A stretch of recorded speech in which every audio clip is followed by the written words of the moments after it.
이런 것들이 실제로 많이 노출될수록 치매에 걸릴 가능성이 높아지더라. 대기오염물 중에서 가장 대표적인 게 이산화질소인데 항상 많이 걸어다니는 것도 아니고 뭐 그렇게까지 걱정할 필요가 있나? 사실 여러분이 가정 내에서도 이산화질소에 노출될 수가 있습니다. 사람들이 생활학 제품 다 쓰시잖아요. 그 중에서 3개 제품이 실제로 연관성이 있다라는 것을 밝혀냅니다. 그거를 많이 사용한 사람일수록 치매에 걸릴 확률이 좀 더 높아지더라. 그 3가지가 뭐였냐면요.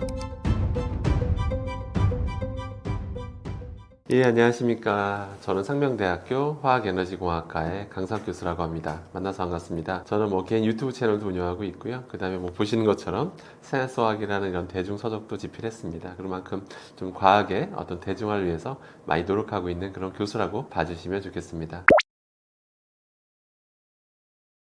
치매에 대해서 좀 말씀드리고 싶은데요. 일단 치매라고 하는 거는 전 세계적으로 가장 관심이 많은 병이라고 할 수가 있겠죠. 일단은 이런 말도 있더라고요. 치매에 걸리면 본인은 행복해지고 주변은 불행해지는 그런 병이다. 이렇게 표현하기도 하더라고요. 근데 다 불행한 거라고 봐야겠죠. 근데 일단 사회적 비용도 엄청나고요. 본인과 가족의 피해는 말할 것도 없지만 거기 들어가는 비용들, 그런 사회적 비용도 엄청나고요. 또 결국 우리가 내는 의료보험비도 점점 늘어나겠죠. 그렇기 때문에 당연히 최대한 치매 환자가 늘어나지 않는 게 가장 중요할 겁니다.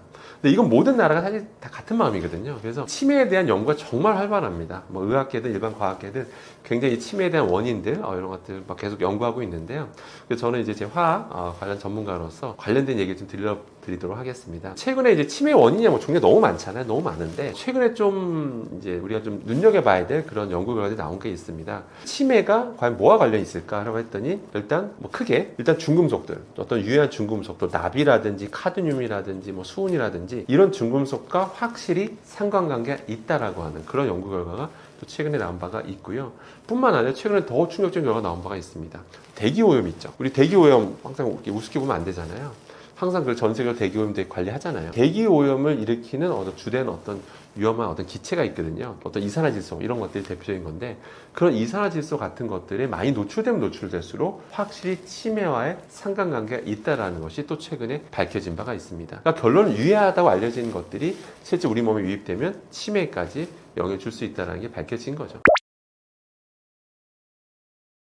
일단은 중금속들, 중금속 중에서 납, 그다음에 카드뮴, 수은, 또 비소 이런 것들이 실제로 이거 노출되면 많이 노출될수록 치매에 걸릴 가능성이 높아지더라. 그런 상관관계가 명확한 상관관계가 있다는 게 밝혀졌고요. 뿐만 아니라 우리가 대기오염 물질도 있죠. 대기오염 물질 중에서 가장 대표적인 게 이산화질소인데 이산화질소에 많이 노출되면 노출될수록 우리가 치매에 걸릴 가능성이 높다라는 거죠. 자, 그러면 다들 이렇게 생각하세요. 대기오염 물질 우리가 안 좋은 거 다 알고 있고 근데 우리가 우리가 이제 차도가 여기 인도가 있잖아요. 인도 걷다 보면 당연히 이제 자동차로부터 나온 매연 있죠. 매연에서 배기가스에서 이산화질소 많이 우리가 접하게 되는데 근데 우리가 항상 걸어다니는 것도 아니고 차도 옆으로 우리가 항상 많이 걸어다니는 것도 아니고 그렇게까지 걱정할 필요가 있나라고 이제 질문 주신 경우도 있는데요. 사실은 바깥에서는 그런 자동차가 어떤 이산화질소 배출에 이제 주된 원인이라면 사실 집안에서도 여러분이 가정 내에서도 사실은 이산화질소에 노출될 수가 있습니다. 이걸 꼭 명심하셔야 됩니다. 그러니까 무슨 얘기냐면요. 다 요리하시잖아요. 다 요리해서 식사를 하실 텐데요. 요리할 때 어떤 거 이용하시죠? 바로 가스레인지를 이용하실 텐데요. 가스라는 게 정말 말 그대로 가스를 이용하는 거잖아요. 근데 가스를 태우게 되면 보통 어떤 일이 발생하냐면 이게 유해한 가스들도 같이 발생해요. 뭐냐면 이 온도가 너무 높다 보니 가스불이 그래서 공기 중에는 산소와 질소가 있잖아요. 거기에 화학 반응을 유도해서 결과적으로 이산화질소도 배출이 되게 됩니다. 이산화질소 아까 뭐라고 했죠? 자동차 배기가스에서 나오는 거잖아요. 대기오염 물질이잖아요. 근데 그게 가스레인지 요리하는 과정에서 나온다라는 거죠. 이런 것들을 앞에 요리하신 분들은 상대적으로 더 많은 고농도로 들이마시게 되게 되겠죠. 그럴 경우에는 아까 말씀드린 대로 치매랑도 상관관련이 있다라고 하니까 반드시 그런 걸 주의하셔야 되겠죠. 그럼 가스불 안 쓰면 어떻게 될까요? 전기레인지를 교체하는 것도 한 방법이겠지만 당장 교체하기 어려운 경우도 있잖아요. 그러면 그 때문에 반드시 요리하실 때는 반드시 환기를 하셔야 됩니다. 근데 보통 환기하라고 하면 보통 이렇게 하세요. 딱 가스레인지 앞에 있고 옆에 있는 문 하나 살짝 여세요. 이게 환기라고 생각하세요. 근데 그건 환기가 아닙니다. 그 정도에서 환기가 잘 안 돼요. 실제 실험해봐도 제대로 희석이 잘 안 됩니다. 반드시 두 군데는 여셔야 됩니다. 그냥 공기 순환이 되면서 유해가스 농도가 확 낮아져요. 그렇기 때문에 반드시 두 군데 이상 여서서 반드시 환기가 잘 되게 하는 게 중요합니다. 이렇게 얘기하면 너무 좀 오버하시는 거 아닙니까? 이렇게 생각할 수도 있는데 그렇지 않습니다. 지금 미국에서는요, 이 가스레인지 금지 추진 법안이 진행 중입니다. 지금 캘리포니아주와 뉴욕주는 지금 진행 중이고요. 당일 관련 업체에서 소송을 걸었죠. 행정소송 걸었죠. 벌었고요. 지금 재판 중입니다. 1심 결과 나왔고 2심 결과 나왔고 지금 3심 결과 남았습니다. 3심에서 딱 결론 나면 미국 캘리포니아주와 뉴욕주에서는 공식적으로 가스레인지 더 이상 판매할 수가 없습니다. 써서는 안 된다는 얘기예요. 그 정도입니다. 왜 그랬을까요? 그들은 뭐 과학 기술이 떨어져서 뭐 황당한 소문만 믿고 그렇게 하는 걸까? 아니겠죠.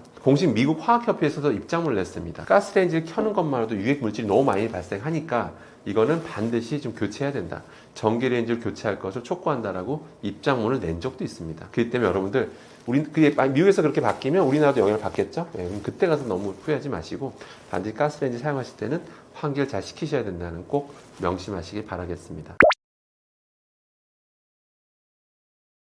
최근에 어떤 좀 충격적인 논문이 나와서 전 세계적으로 좀 되게 화제가 됐었는데 뭐냐면요. 어떤 연구진이 사람들이 생활학 제품 다 쓰시잖아요. 그러면 혹시 저런 걸 많이 쓰는 사람과 혹시 어떤 우리 몸에 치매와 연관성이 있지 않을까를 조사해봤어요. 그래서 한 8개 제품을 조사해봤더니 그중에서 3개 제품이 실제로 연관성이 있다라는 거를 밝혀냅니다. 그 3가지가 뭐였냐면요. 구강청결제, 방향제, 소독제였습니다. 그러니까 그거를 많이 사용하면 사용한 사람일수록 치매 걸릴 확률이 좀 더 높아지더라. 이런 걸 이제 밝혀냈던 거죠. 많은 사람들이 충격에 휩싸였죠. 일상적으로 많이 쓰는 거니까요. 그럼 도대체 왜 그럴까? 이제 그것까지 이제 후속 연구가 더 많이 필요한 상황인데요. 근데 여기서 약간 잠정적인 좀 결론을 내면 추정을 하자면 저 3가지 공통점이 뭐냐면 그리고 일상적으로 우리가 좀 더 많이 접하는 거고요. 그러니까 그때 8개 조사했다고 했잖아요. 근데 3개가 더 관련있다고 했는데 상대적으로 8개 중에 저 3개가 좀 더 우리가 사용 빈도수가 좀 높은 거였어요. 좀 높은 거였고 그 다음 또 뭐냐면 당의 저런 제품 주제에는 살생물제 성분이 들어갑니다. 살생물제가 뭐냐면 한마디로 제품의 보존력을 늘려주는 뭐 그런 것도 있고요. 한마디로 어떤 항균 능력이 있는 그런 성분들이 이제 당의 안에 있는 건데요. 당이 그래야지 뭐 소독도 되고 그런 거잖아요.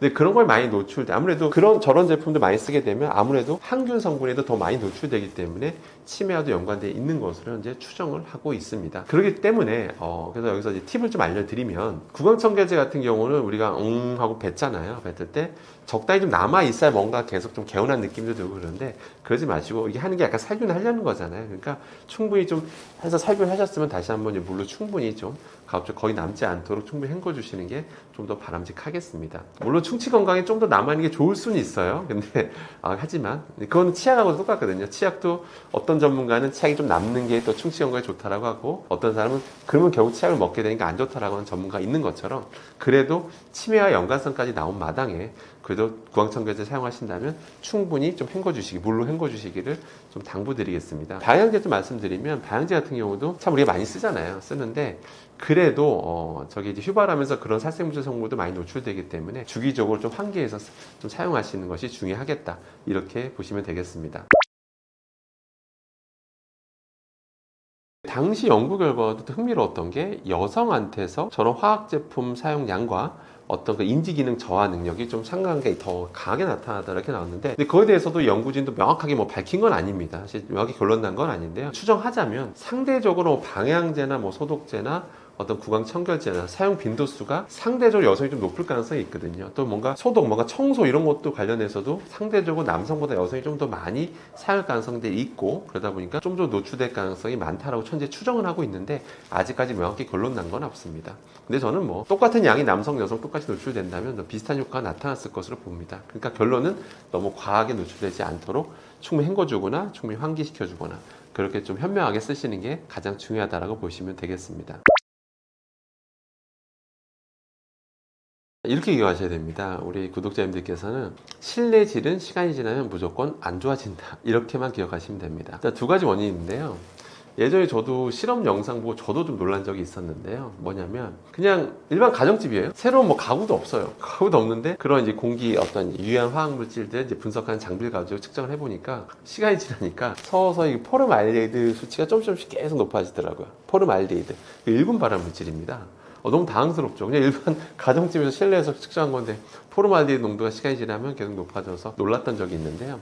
그 이유가 뭐냐면 사실은 우리가 뭐 가구 같은 걸 이렇게 보면 뭐 페인트도 우리가 다 발라져 있잖아요. 그럼 거기서 서서히 휘발성 유기화물들이 서서히 빠져나옵니다. 그게 1, 2년 안에 다 나오는 게 아니라 조금씩 서서히 또 빠져나오는 것들이 있습니다. 잔류하고 있는 것들이 서서히 빠져나오다 보니까 시간 지나면 공기질은 조금씩 안 좋아지게 돼 있어요. 그런 휘발성 유기화물도 이제 기본적인 문제가 있고요. 두 번째는 뭐냐면 앞서 말씀드린 대로 대로 이 요리하다 보면 우리가 가스레인지 쓰잖아요. 가스레인지 쓰다 보면 일단 가스 자체에서 유해한 기체가 나오고요. 이게 첫 번째고요. 이산화질소 같은 게 나오고, 그 다음에 우리가 요리를 하면 당연히 거기다 이제 막 여기다 뭐 프라이팬 놓고 뭐 기름을 두르고 뭐 지지고 볶거나 튀기거나 이런 과정에서 유증기들이 또 많이 발생하게 됩니다. 또 유해한 분해 생성물들이 공중 막 돌아다니거든요. 그래서 아마 요리하면서 옆에 공기청정기 틀어보신 적 있으실 겁니다. 뭐 공기청정기 되게 요란해지잖아요. 그게 실제 고장나서 그런 게 아닙니다. 실제로 유해한 물질이 많이 발생하기 때문에 시간 지나면 무조건 실내의 공기질은 나빠진다고 보시면 되고요. 가장 좋은 건 뭐냐면 주기적으로 환기하는 게 제일 중요합니다. 주기적으로 무조건 환기하셔야 됩니다. 가끔 이런 질문도 하세요. 아니 밖에 미세먼지가 높은데 환기하면 되냐라고 이제 질문 주시는 경우도 있는데, 그래도 환기를 하시는 게 좋습니다. 오전에 한번, 오후에 한번 꼭 하시고요. 환기했다가 그다음 다시 공기청정기 틀더라도 무조건 실내에서 발생된 거는 한번 밖으로 빠지게끔 그렇게 조치를 취해 주시는 게 가장 중요하다라고 보시면 되고, 뭔가 방향제로 무조건 냄새를 덮으려고 하고 이런 거에만 의존 안 하시는 게 좋겠습니다. 일단 크게 두 가지를 이제 여러분들 조심하셔야 될 텐데요. 먼저 첫 번째, 유해한 어떤 기체들이 치매 원인이 될 수 있다라고 밝혀진 만큼 주기적으로 환기하는 거. 또 요리하실 때, 또 가스레인지 켜셨을 때 또 환기하시는 거, 그것도 중요하고요. 그 다음에 이제 중금속 말씀드리면, 뭐, 카드뮴, 납, 뭐, 수은, 뭐, 이런, 뭐, 비소, 이런 것들에 대해서 많이 노출돼서 또 위험하다고 알려져 있잖아요. 그런 중금속이 또 들어오면 잘 안 빠집니다. 잘 안 빠지기 때문에 전 세계적으로 관리하는 거고, 식품의 기준치를 정해서 관리하는 거거든요. 그럼 결론 이런 것들을 최대한 노출을 줄이는 방법은, 가장 좋은 방법은 소식입니다, 사실. 기본적으로 소식하시게 되면, 실질적으로 소식하시는 분이 치매 발병률이 낮다는 건 이미 뭐 예전부터 알려져 있는 거고요. 그래서, 근데 저도 이런 자료를 공부할수록 왜 소식하시는 분들이 건강하고 왜 치매 덜 걸리는지 알겠더라고요. 일단 기본에 노출된 양, 절대적 양이 줄어들게 됩니다. 그 다음에 약간 이런 유해한 중금속들이 수산물에서 아무래도 농도가 좀 높게 나오는 것도 현실입니다. 수산물은 사실 죄는 없어요. 어업 종사자분도 죄는 없습니다. 바다가 오염되면서 나오는 그냥 하나의 현상입니다. 그 때문에 수산물이 요즘 중금속 오염도가 심각해지고 있기 때문에 기본적으로 섭취량 좀 줄이시는 게 좀 좋고요. 그 다음에 기본적으로 또 드신다면 팔팔 끓이는 탕이라면 반드시 국물까지 드시지 마시고 가급적 이런 건더기 위주로만 드시는 식습관을 실천하시는 것이 가장 바람직하다고 보시면 되겠습니다. 실제로 이런 일이 있었습니다. 2023년에 이제 오스트리아 또 유럽에서 실제로 우리나라 그런 해조류에 대해서 수입 금지 조치한 적이 있었어요. 그래서 영원히 영구 금지 됐냐? 그건 아닙니다.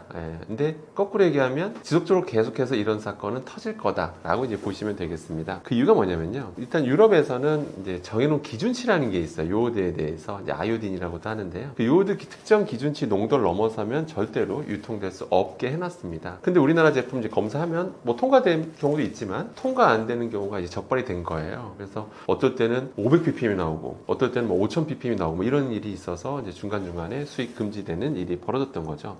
실제로 그러면 유럽의 기준이 뭐냐면 대표적으로 독일만 해도 20ppm으로 기준을 잡아놓고 있습니다. 20입니다. 20인데 우리나라 제품에서 아까 몇이라고 했죠? 500ppm, 5000ppm 이런 것들이 나왔다는 거죠. 근데 참 이게 아이러니하게도 우리나라에서는 이런 500ppm, 5000ppm 넘는 제품들이 팔려도 전혀 제재를 받지 않습니다. 한마디로 불법이 아니라는 거죠. 그럼 독일은 왜 이렇게 20ppm으로 잡아놨을까요? 그들은 과학기술이나 의학기술이 떨어져서 그래서 이렇게 말도 안 되는 기준 잡아놓은 걸까요? 그건 아니겠죠. 바로 뭐냐면 그들이 생각했을 때 20ppm 정도로 농도를 잡아놔야 사람들 일반적인 식품 섭취량이라는 게 있잖아요.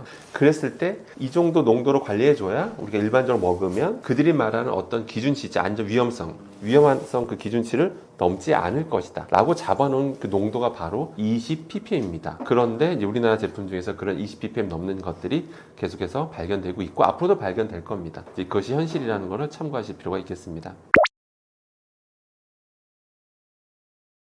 사실은 우리나라는 식약처에서 그 요오드 권장 섭취량, 그러니까 1일 권장 섭취량을 정해주고 있습니다. 제시하고 있어요. 하루에 150 마이크로그램은 먹어주는 게 좋다. 이건 권장 섭취량입니다.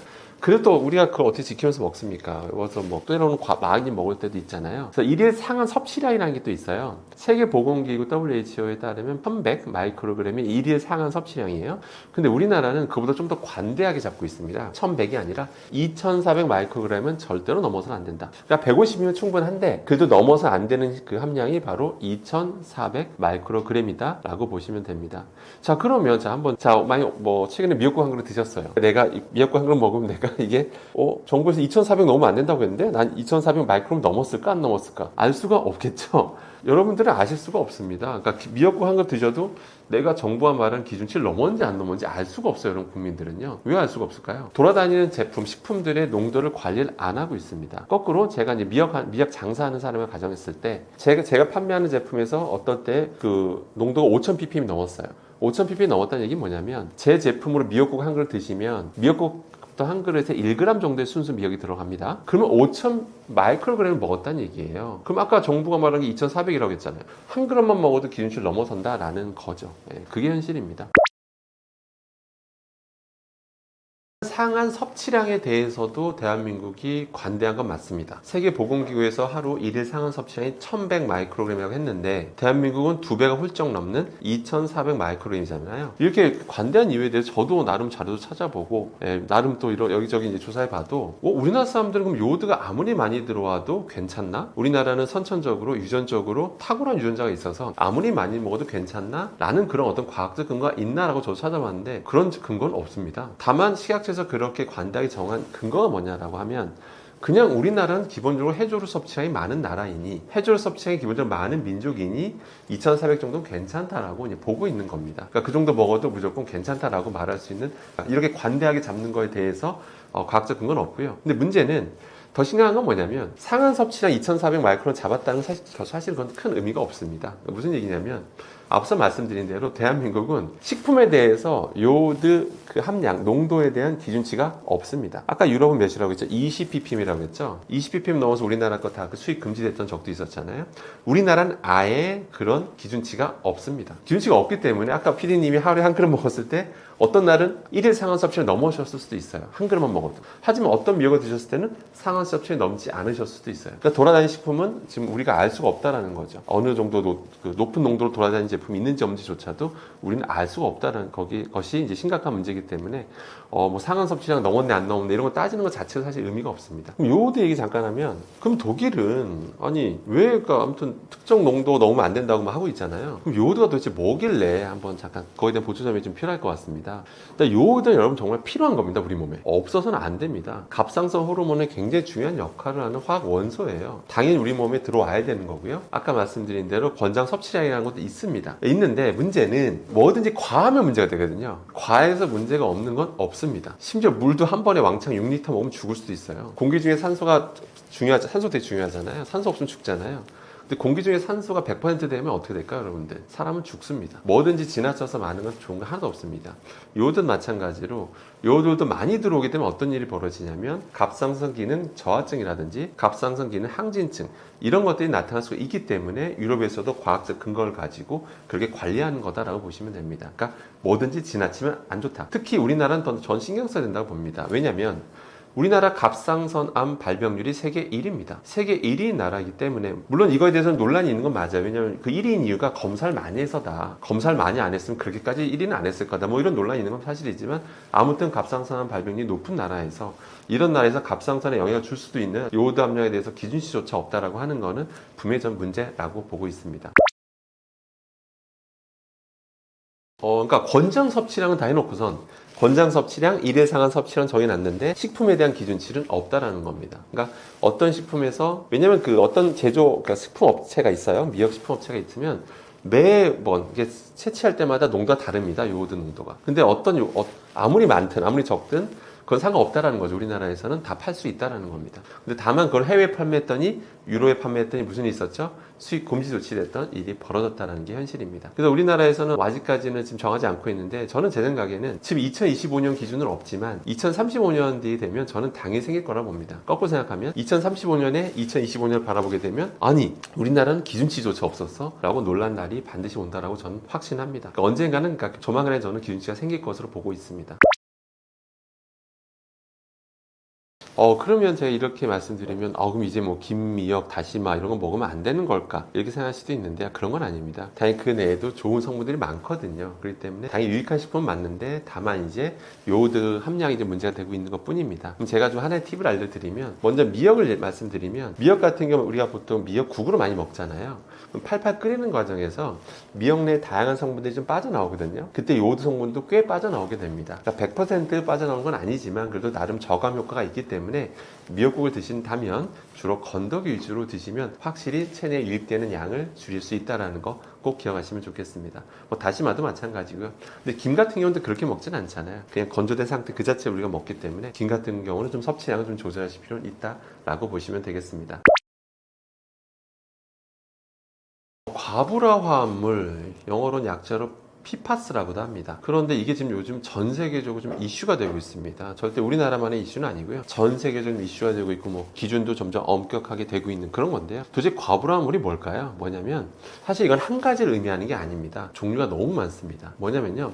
어떤 뭐 그냥 쉽게 말씀드려서 어떤 이제 분자가 있는데 거기에 이제 불소 원자가 좀 많은 것들, 그런 것들을 저희는 통칭해서 과불화 화합물이라고 부르게 되는데요. 이러다 보니까 종류가 너무 많죠. 공식적으로 등록된 과불화물 종류만 4,000종이 넘습니다. 어마어마하죠. 그만큼 많은 것들이 지금 등록되어 있고 다양한 분야에서 쓰이고 있다라고 보시면 되겠습니다.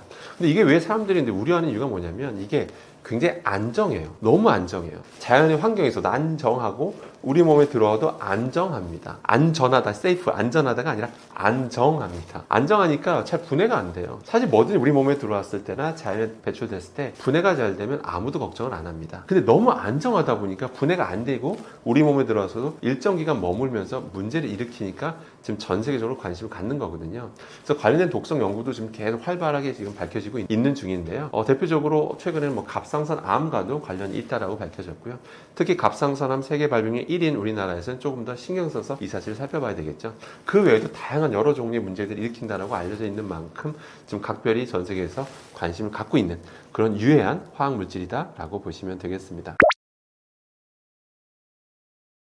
일단 과불화물이라고 하는 거는 일단은 아까 안정하다고 말씀드렸는데요. 그래서 뭐 방수 의료에도 쓰이고 뭐 소파라든지 뭐 이런 뭐 가구에도 제조할 때도 많이 쓰이고 뭐 전자제품 제조할 때도 쓰이고 이러다 보니까 그런데 우리가 뭐 옷에 쓰였다 한들 뭐 가죽에 쓰인다 한들 우리가 옷을 빨아먹는 건 아니지 않습니까? 전자제품을 우리가 빨아먹는 것도 아니고 그런 상태로 우리가 노출되지는 않습니다. 실제 정부가 조사를 했는데 과연 우리나라 그러니까 사람들은 어떤 경로로 과불화물에 노출되는가 살펴봤더니 주로 식품이었습니다. 주로 식품에 의해서 여러분들은 과불화물에 오염이 된다라고 보시면 됩니다. 그러면 주로 식품들 조사했어요. 뭐 수산물, 농산물, 축산물, 가공식품 다 조사를 해봤는데 가장 농도가 높은 게 여러분이 예상하셨듯이 수산물이 제일 높게 나왔습니다. 수산물에서 왜 높게 나올까요? 어떻게 보면 당연한 거겠죠. 지금 이 순간에도 지금 공장에서는요 폐수를 버리는 게 불법이 아닙니다, 여러분들. 불법이 아닙니다. 대신 정부가 정해준 기준치는 있어요. 어떤 기준치대로 희석해서 버리면 됩니다. 그럼 버리면 강과 바다로 지금도 계속 흘러가고 있겠죠. 그럼 강과 바다로 쌓이면 처음엔 상관이 없겠죠. 근데 계속 바다로 배출되면 바다라는 게 언젠가 물은 증발하잖아요. 과불화물은 증발하는 게 아닙니다. 그럼 그 안에서 있는 생명체들이 있겠죠. 그럼 수산물들이 거기에 노출되겠죠. 최종 저희 상위 포식자가 누굽니까? 바로 사람이죠. 결국엔 그런 수산물을 먹는 건 우리죠. 실제 수산물에 오염도 많이 돼 있고 그걸 먹는 건 우리고요. 그러니까 우리 몸에 들어왔을 때 배출도 안 되고 잘 쌓이면서 지금 문제가 되고 있는 거다라고 보시면 되고 수산물이 가장 오염도가 심각하다 라고 보시면 되겠습니다. 다른 나라랑 좀 비교해서 말씀드리고 싶은데요. 그러면 이게 지역별로 좀 차이가 있지 않느냐라는 질문 주시는데요. 지역별로 차이가 심합니다. 지역별로. 그러니까 어느 바다에서 수산물을 우리가 채취했느냐에 따라 포획했느냐 이게 지역별로 너무 차이가 심한 거예요. 참고로 대한민국이란 그 지리적 위치를 한번 생각해 보세요. 일단 대한민국도 제조업이 굉장히 발달한 나라죠. 근데 옆에도 또 무시무시한 나라들이 있죠. 일본도 그렇고 중국도 있고 베트남도 있고 다 제조업이 발달한 나라들입니다. 제조업이 발달한 나라들이고 그러다 보니까 상당히 우리 주변 인근에서 해역이 상대적으로 오염도가 높을 수밖에 없겠죠. 그래서 실제 우리나라 주변에서 채취한 그 수산물들의 과불화물 농도가 검출률이 유럽 인근에서 나온 그런 수산물보다 검출률이 높게 나온 또 심하게 검출이 높게 나온 과불화물도 있었습니다. 아까 과불화물 종류가 4,000종이 넘는다고 했는데 어떤 종류는요 우리나라 생선에서 거의 80% 이상 나온 거예요. 그 수산물 10개 중에 8개 검사하면 그냥 그 특정 과불화물이 나와요. 근데 유럽에서 검사를 해보니까 10개 중에 3개 나오더라 이거. 그러니까 지역별로 검출이 좀 다르고요. 또 검출률은 좀 높더라도 뭐 약간 검출은 차이가 나더라도 뭐 농도 측면에서 보면 우리가 좀 높게 나오고 뭐 이런 경우들도 많다라고 보시면 되겠습니다. 아니면 뭐 딴 데가 좀 농도 높게 나오면 검출률 상대적으로 유럽이 낮다든지 아무튼 그런 식으로 결국 우리나라가 그러니까 검출률과 농도 이런 오염도를 종합적으로 보면 좀 우리나라의 그 인근 해역이 좀 심각하다 이렇게 보시면 되겠습니다. 더 슬픈 현실은 뭐냐면 아까 뭐 나름 기준치를 정하고 나름 배출하잖아요. 공장에서 배출하고 있는데 가장 심하게 배출할 걸로 보이는 게 중국인데요. 중국인 게 이제 명확한데요. 사실 명확한데 우리가 중국 앞바다 가서 검사할 수 있을까요? 앞바다 가서 정말 중국 너희 나라는 관리 잘하고 있는지 한번 봅시다. 검사할 수 있을까요? 예, 불가능하겠죠. 예, 만약에 우리나라 공무원이 거기 가서 그거 하고 있다가 걸리면 난리가 날 것 같습니다. 당장 또 뭐 여러 가지 제재 조치가 일어나겠죠. 예, 중국 당국도 우리나라 앞바다에서 조사 못하듯이 우리도 못합니다. 그러니까 그게 슬픈 현실이고요. 그래서 결과적으로 우리 인근의 수산물들이 오염도가 좀 높아지고 있다. 이것이 현실입니다. 수산물 그러면 아예 끊고 뭐 고기만 왕창 먹고 채식만 왕창 해야 되냐 뭐 이렇게 질문 줄 수도 있는데요. 일단 수산물 섭취량을 기본적으로 좀 조절하시는 건 필요한 건 맞습니다. 너무 과한 섭취는 안 하시는 게 좋고요. 뭐든지 많이 먹어 좋은 건 없습니다만은 뭐 축산물이나 농산물 다 마찬가지. 많이 먹어 좋은 건 없죠. 근데 수산물 같은 경우는 특히 좀 섭취량을 좀 조절할 필요 있겠습니다. 요즘 같이 바다 오염이 심각한 세상에서는요. 기본 섭취량 줄이되 드신다면 당연히 저도 먹습니다. 저도 물론 별미긴 합니다만 저 수산물 같은 거 좋아하고 먹습니다. 그러니까 섭취량만 섭취했으면 조절하는 거고요. 그럼 드실 때 어떻게 하면 좋냐면요. 예를 들어서 어떤 탕으로 드신다고 쳤을 때 탕을 드셨어요. 탕을 드시면 그냥 그 팔팔 끓이는 과정에서 이게 그 생선 내에서 여러 성분들이 빠져나오는데 그때 과불함물도 좀 빠져나오는 효과가 있긴 있습니다. 역시 100% 빠져나온 건 아니지만 그래도 나름 저감 효과가 있거든요. 그래서 가급적 국물 얼큰한 막 국물 드시면 뭐 좋아하시는 분들 많으신데 그러지 마시고 국물채 드시지 마시고 그냥 건더기 위주로만 드시는 그런 식습관을 가지시는 게 제일 좋겠습니다.